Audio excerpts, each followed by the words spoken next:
The last thing I remember clearly is my father's face. Not at his deathbed or at some happy family gathering. No. The memory that's burned into my mind is him, sitting in the front row of my doctoral dissertation defense, his face a mask of stone-cold shame. I was on stage, under the sterile light of the lecture hall, my voice cracking as I presented my findings from the Harrowfield farm. I showed them the time-lapse footage. Corn stalks erupting from the earth like green fireworks, reaching full maturity in less than 72 hours. I showed them the soil analysis, the thorough imaging that showed the ground pulsing with a strange biological heat, and I told them my conclusion. It's not a fungus, I said, my voice barely a whisper. It's something else, something in the soil. It's aware. It's inhuman. The silence that followed was heavier than a tombstone. Then, a quiet chuckle from my own mentor, Dr. Albright. Then the word spoken by the dean of the agricultural science department that would end my life as I knew it.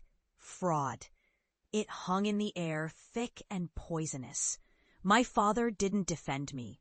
He just stood up, turned his back, and walked out of the hall, leaving me to be carved up by the wolves of academia. That was the day they didn't just dismiss my work. They dismissed me. They called it a psychotic break, a desperate cry for attention. My family staged an intervention. My sister, Clara, cried, begging me to get help, to stop this unhealthy obsession. My father offered me a job managing inventory at his hardware store, a final, humiliating act of pity. They told me I was losing my mind, disgracing the family name. So I left. I took their disgust and their pity, and I vanished. I went back to the only place that felt real, Harrowfield. I bought the cursed little plot of land with the last of my savings and became a hermit, a ghost haunting my own intellectual graveyard. The world thought I was mad. Fine. I would embrace the madness. My exile was a descent into a world no textbook could ever explain. I lived in the rickety farmhouse, the windows boarded up against the world that had cast me out. My days were spent on my knees in the dirt, not praying, but listening. I set up seismographs to measure the ground's subtle tremors, parabolic microphones to capture the faint, guttural hum that vibrated just below the range of human hearing. The plants were my only companions. They grew with a terrifying, unnatural vitality. Sunflowers would twist on their stalks to follow me, not the sun. The roots of the potatoes, when I dug them up, looked disturbingly like pale, tangled fingers. I documented everything, filling notebooks with what I called paranormal agrobiology. I was charting the moods and appetites of the soil itself, but living on that land came with a price. A hunger began to gnaw at me, a deep cellular craving that no food could satisfy. I'd eat a full meal and feel emptier than before, like my own body was a vessel being hollowed out from the inside. I realized the truth one night, shivering with fever on the floor of the cabin. The soil wasn't just growing things, it was feeding, and it was feeding on me. It was a symbiotic curse. The land gave impossible life, but it demanded life in return. It demanded sacrifice. That was my first horrific trial. I nearly starved to death, my body withering as the corn outside grew greener and taller than ever. I was just another sacrifice, another body to be tilled into the weeping soil. But in that moment of near death, something shifted. I wasn't just a victim anymore. I was a researcher. I dragged myself outside, cut my own hand, and let the blood drip onto the thirsty earth. The ground seemed to sigh. The humming intensified, and for the first time in weeks, the gnawing hunger inside me subsided. I had found the key. I had triumphed, not by destroying it, but by understanding it. I learned to manage the curse. I created a system of controlled tribute, small blood offerings from livestock, carefully measured, documented. In return, the soil revealed its secrets. I learned to read the patterns in the plant growth, to interpret the seismic pulses as a language. I published my findings online, anonymously at first. My work, once ridiculed, found an audience. Other strange blights were appearing across the globe, fields turning barren overnight, or producing crops that were bizarrely mutated. I, the fraud, the madman, became the world's only expert in a field I had invented out of desperation and torment. I was no longer a disgrace. I was a grim necessity. Years passed. Then the call came. It was Clara. Her voice was thin, terrified. "Leo, it's Dad's farm. Nothing will grow. The ground is dead. All of it. Except for one patch. It's growing things overnight, Leo, just like you said." So I returned.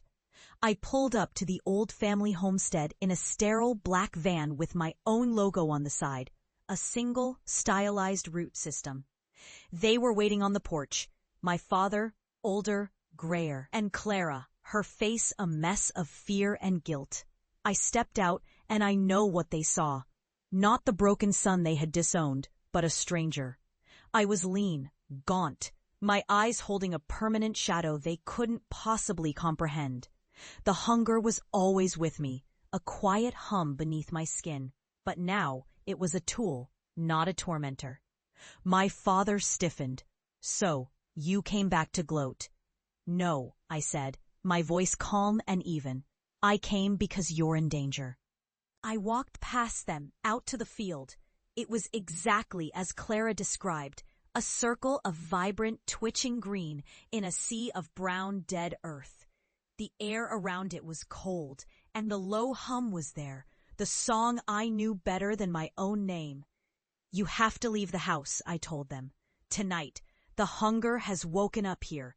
It's weak, but it's looking for a host." My father let out a short, sharp laugh, a sound brittle with disbelief. "Still peddling this voodoo nonsense?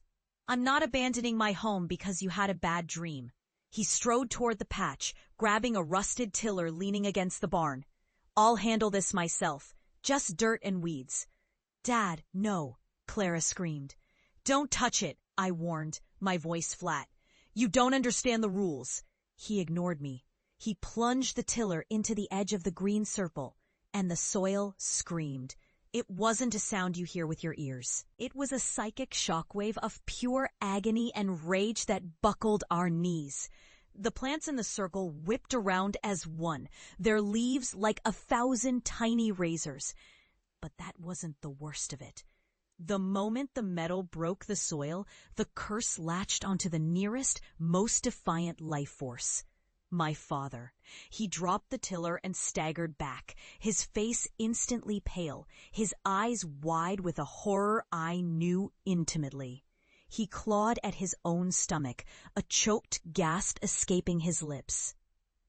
"I'm so hungry," he wheezed, his voice contorted with a pain that had nothing to do with his body.